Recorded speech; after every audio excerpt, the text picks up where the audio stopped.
Before we begin, thank you very much to Andrew for joining my Patreon campaign over at patreon.com/TJOmega. Remember, if that Patreon campaign gets to 500, I am going to be doing every single episode of Beast Wars as an individual review that is separate from what I do on my daily content. So that is 52 extra videos and a lot of content that is going to get produced. So if you want to see it happen, consider pitching in. I'm not asking for a ton. A buck or two a month is perfectly fine by me. I have this unusual attraction to certain Transformer characters. We know this because you've heard me talk about them for years. You've heard it on the TFW 2005 podcast. You've heard it in reviews. You're hearing about it again. But there are a lot that I've never gotten a chance to really talk about, or they're stories that I have told elsewhere that I kind of want to consolidate into one specific place. Now, there's obvious ones. There's the absolute obvious Transformers I really love, which is like Star Saber. Now, of course, it's not one I grew up with. It's one that I grew a love of as I learned more and more about the character. Love the design, love the concept, love the uniqueness of being a father character amongst Transformers. Really, really like him. And the other one, easy one, is Blitzwing. Love the design, the colors, the modes. Love his aborted storyline in the original G1 cartoon, which actually made him a more fascinating character because it left him as Cybertron's first neutral, the franchise's first neutral. No, not Autobot or Decepticon. That was special as well. But we've talked about those. I've talked about those at length. You should all know why I love those two by now. So, what about Trailbreaker? I have this weird attachment to Trailbreaker as one of my favorites from the 84 cast. For the life of me, I'm not entirely sure why. I do like him in the cartoon. Now, he was one of those characters that never really got to have an episode to sell his toys. He was always along for the ride. His shield came in handy. I think I just really liked his shield abilities. Like, I thought in a show that was all about robots shooting each other, here's a guy who can just go, nope, you're not shooting me. Force field. And that seemed like amazingly useful. And part of me went, why doesn't he show up more often if he's this useful? I feel like, character-wise, he didn't have anything going for him that wasn't covered by Ironhide, and for whatever reason, they wanted to do Ironhide more often than Trailbreaker. So, Trailbreaker never got an episode of his own that I can remember. He just got featured in a few. Divide and Conquer, for instance, he played a decent role. But for the most part, yeah, I'm not even sure why. There's just something about Trailbreaker I've always liked. And part of me is still rooting for more releases. I'm not thrilled with the one he got recently, and I'm still waiting for the Masterpiece. So, hope and wait. He's also one of the few that I really would like to spend third-party money on, but every time I can afford it, it's never around. So, he remains elusive.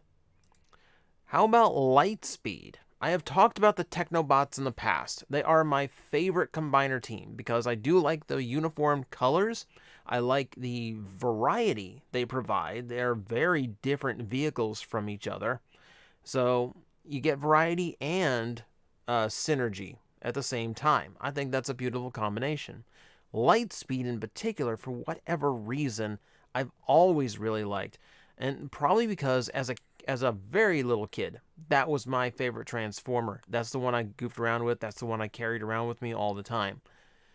We lost it when we moved. That is the great oblivion for many a childhood toy, is moving, because they never, no matter how well you go through the house and no matter how well you pack things up, not every toy will survive moving from one location to another.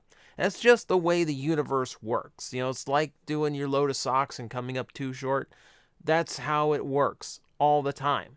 They just vanish. When you pack them in moving boxes, you get 98% of them back and the box eats the last two. That's your cost of having moving boxes. And Lightspeed was the one I lost. I've got him back since, of course. I've got a full Computron sitting in my shelves. that was another whole story in and of itself. My dad got a boss who was younger than him, closer to my age, who had a whole bunch of these at his parents' house that he had to get rid of because his parents were going to move. So my dad made an offer. I had no idea what was in there, just one that was like yay big. And, that was where I got my G1 Fort Max with almost every part, no less. But it's also where I've had Scattershot and Afterburner since I was a kid. They survived my childhood. Lightspeed did not. And the only part I had for Computron was the chess piece. This bag of Transformers had 3 Technobots in it, and they were the 3 I needed.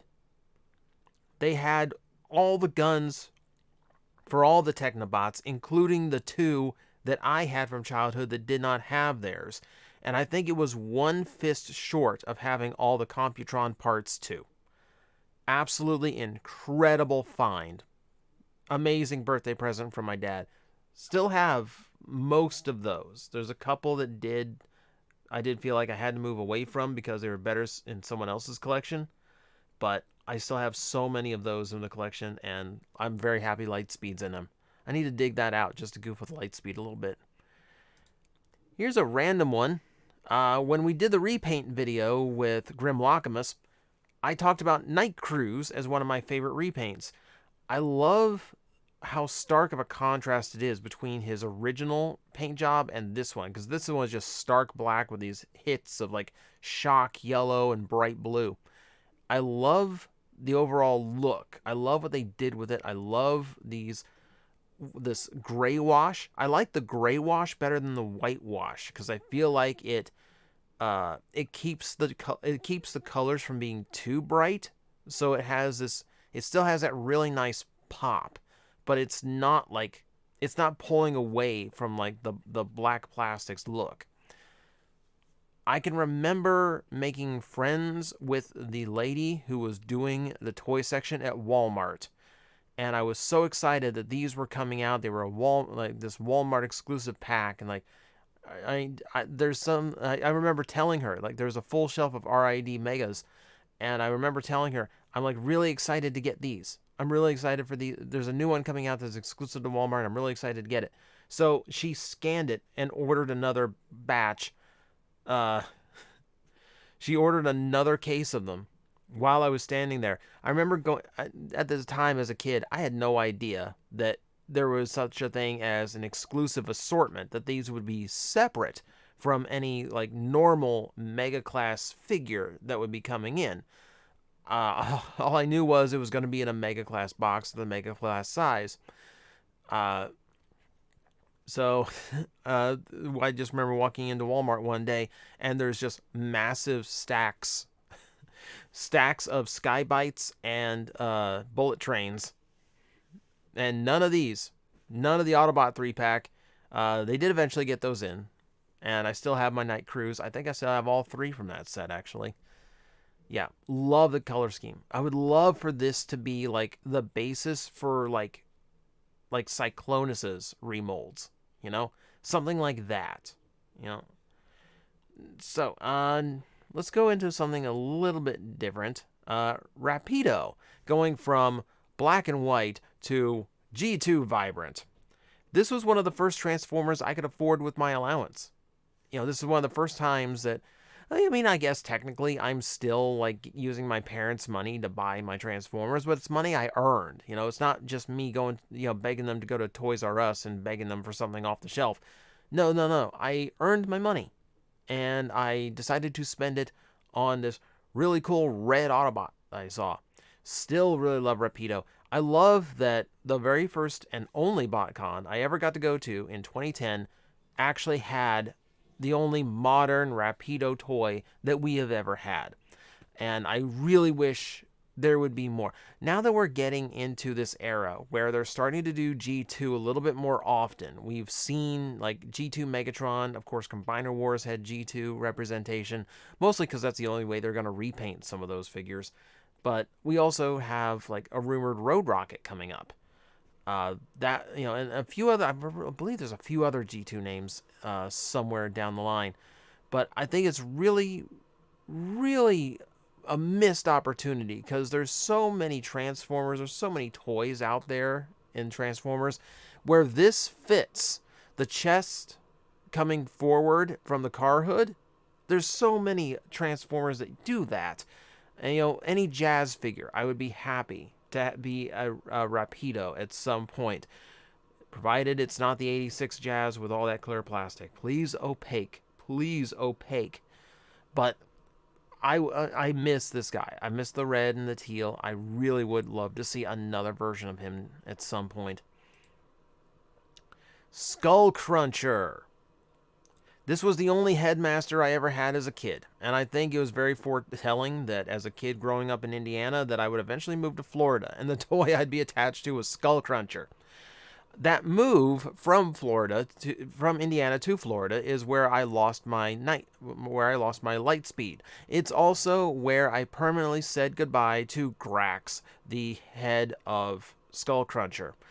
I had a babysitter as a kid, and babysitter had a stepson with a ton of Transformers. I'd usually play out of his stack, but I wanted to bring Skull Cruncher along with me, and I loved this Skull Cruncher. I lost the head in her backyard, and we just basically just called it a broken toy at that point. Until like a month later, when when we went back, and it was my turn to get watched by her again, and she had found it. Like inexplicably, she had actually found the head I lost in her yard. Absolutely amazing. I never thought I'd ever get this head back. I promptly lost it again. At her house again, and this time it didn't come back. I don't even know where my Skull Cruncher body is. I've been meaning to just like go to eBay at some point and just drop the money. It's like a headmaster completes like 120, 130 something bucks. I've been meaning to do that just so I can have a full Skull Cruncher again at some point. But yeah, like that's my Skull Cruncher attachment, and that's why I'm still like I have like the big I think Swamper is the name, the big third-party Skull Cruncher, and every time I see the other ones, there's a deluxe size and a legend scale, and I eyeball them so hard every time I happen to see them come up for sale. Scorpionoc. Playing off of that last story, that same babysitter, that same stepson, had all of the big expensive Transformers. He had Metroplex, he had Scorpionoc, and I loved seeing these things. I wanted to play with them so bad. Every time we went over there, every time I was, being babysat, I asked him, "Can I play with Scorpionoc? Can I play with Metroplex?" And here's what happened. What would happen is he'd reach under his bed, and he'd pull this big box out, and it's the actual packing box for Scorpionoc. And he'd slide out that styrofoam tray. Everything would be like in its place immaculately. He would hand me the little figure. He'd hand me full tilt, and then he would take Scorpionoc out, transform it into its Scorpion mode to show me what it looked like, transform it into the base mode, transform it into the robot mode, put everything back in the styrofoam, put it back in the box, slide it back under the bed, and I would never touch the thing. So I never actually got to play with Scorpionoc, who looked like the coolest freaking toy. He looked like so cool. And to this day, I love how Scorpionoc looks. It's such a big, bold color scheme, huge, powerful design. Love it. These days, yes, I have a G1 Scorpionoc. I think when I got the internet and actual money, it's the first big purchase I made for myself. It's like, let me go get a G1 Scorpionoc of my own. And now I have the Titan class version. Love it. And what I always wanted, I wanted Titanium to do it. They never did it. I wanted some kind of retro line to do it. They never did it. I wanted to have a Scorpionoc I could play with on my desk. I wanted a small, conveniently sized Scorpionoc, like about Voyager class. What I ended up with was the Iron Factory version, and I love Lord Scorpion, but I would like one a little bit bigger.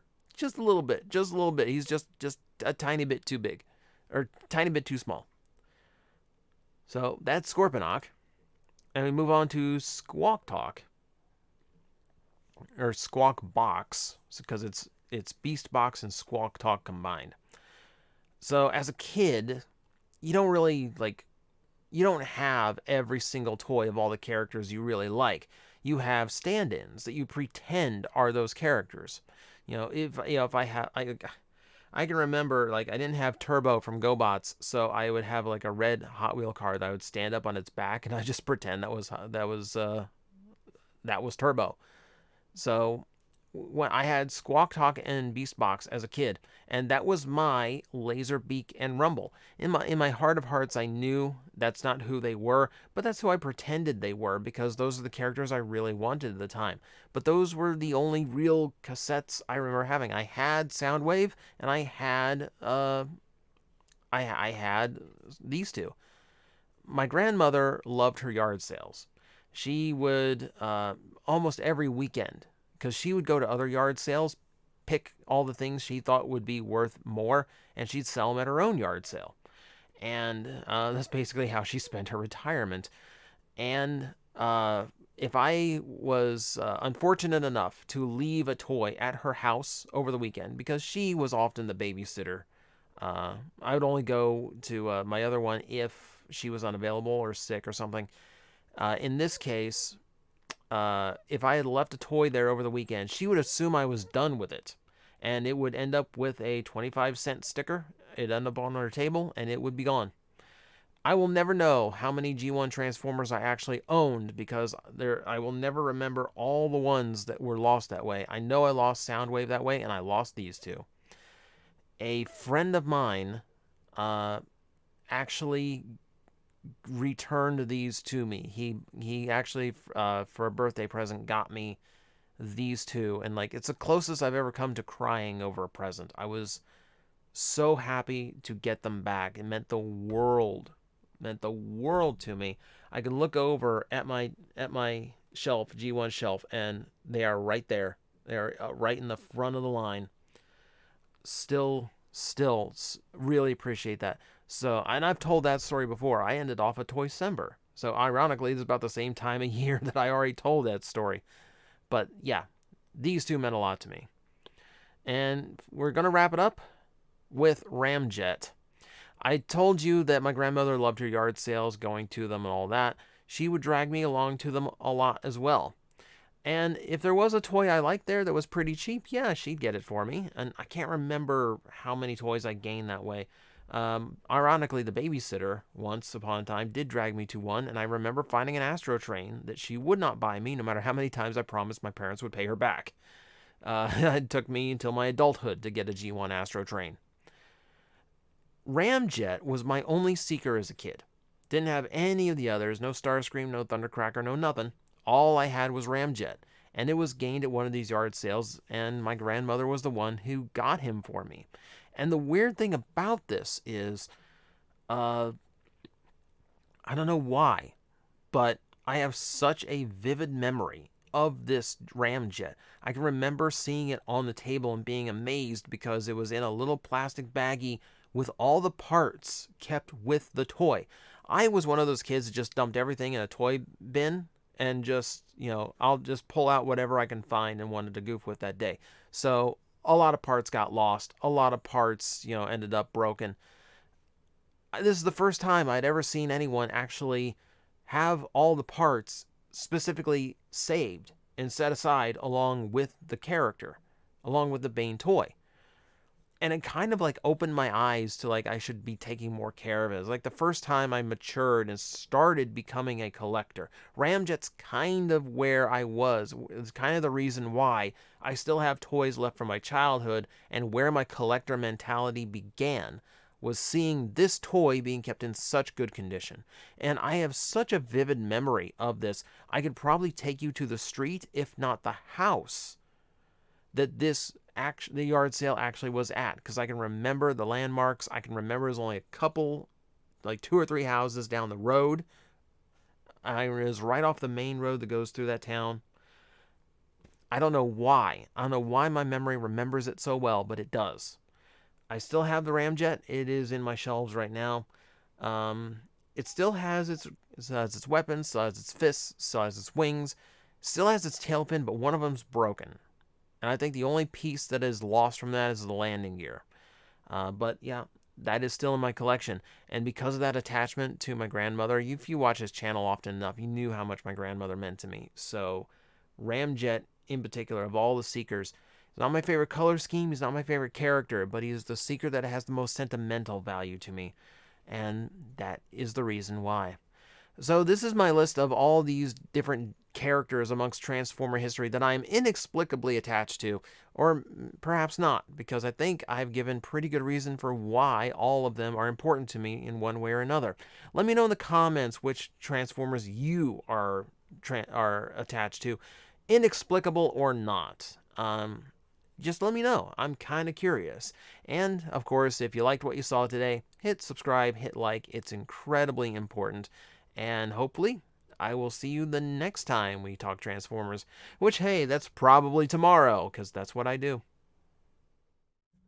Guys, I am facing the most powerful enemy any YouTuber can face, the algorithm, and I need your help to defeat him. Hit the like button, hit the subscribe button, hit the notification bell, and leave a comment. Every time you do, we attack that algorithm and we drive it back until it can no longer defeat this channel. Thank you very much.